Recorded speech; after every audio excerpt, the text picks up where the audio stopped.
Today is day one of your ELA Skills practice. That means you've got a sort.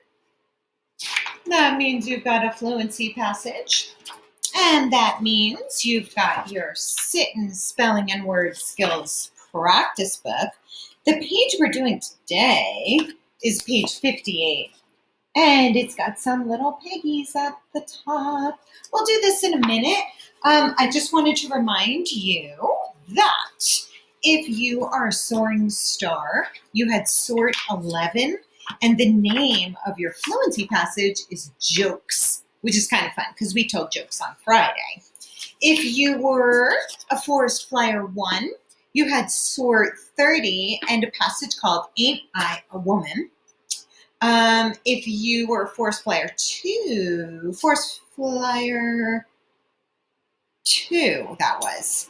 If you were forest flyer 1, you had one called Village on the Cliffs, and your sort was number 18.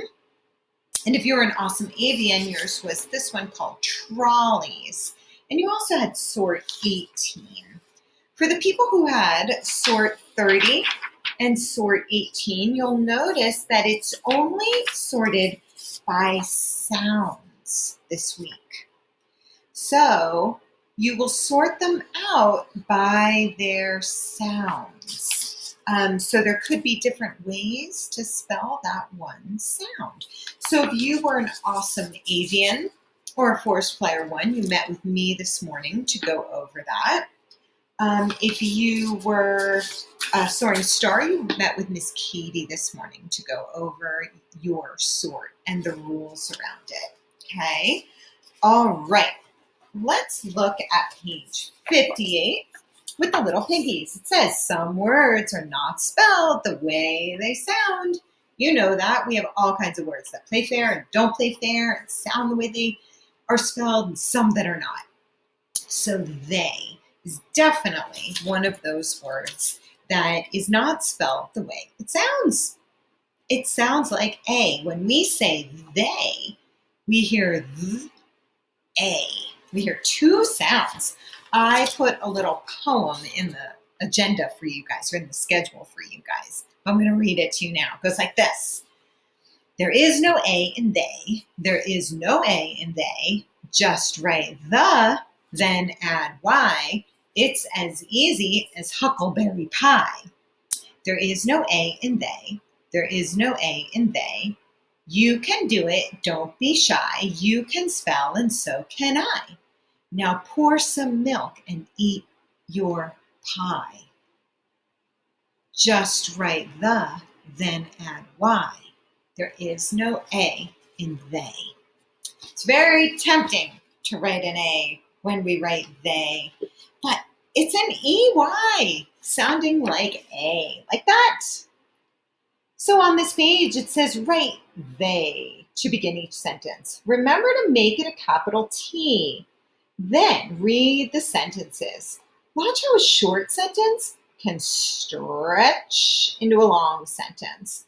So here I did the first one. T-H-E-Y. Just write the, then add Y. You can do it, so can I. They saw a cat.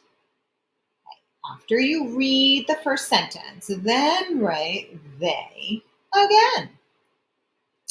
They saw a big cat. Okay, what word did they add to stretch that sentence? They're making this sentence more interesting with some adjectives. They saw a big cat. Okay, now write they again. We're going to see which word they add. It's going to be another adjective to describe the cat even more.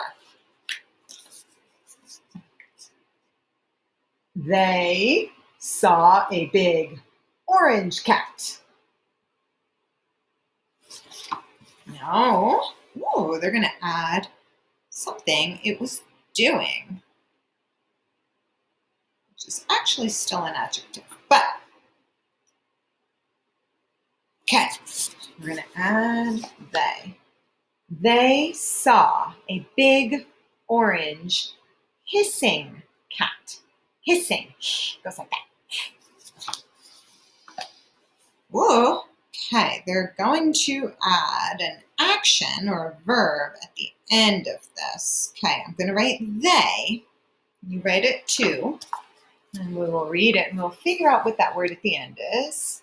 They saw a big orange hissing cat.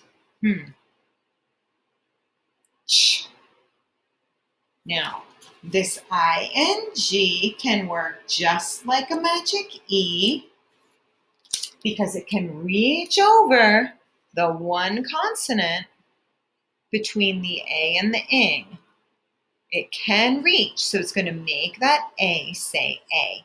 So we're going to have ch, A, s, ing, chasing.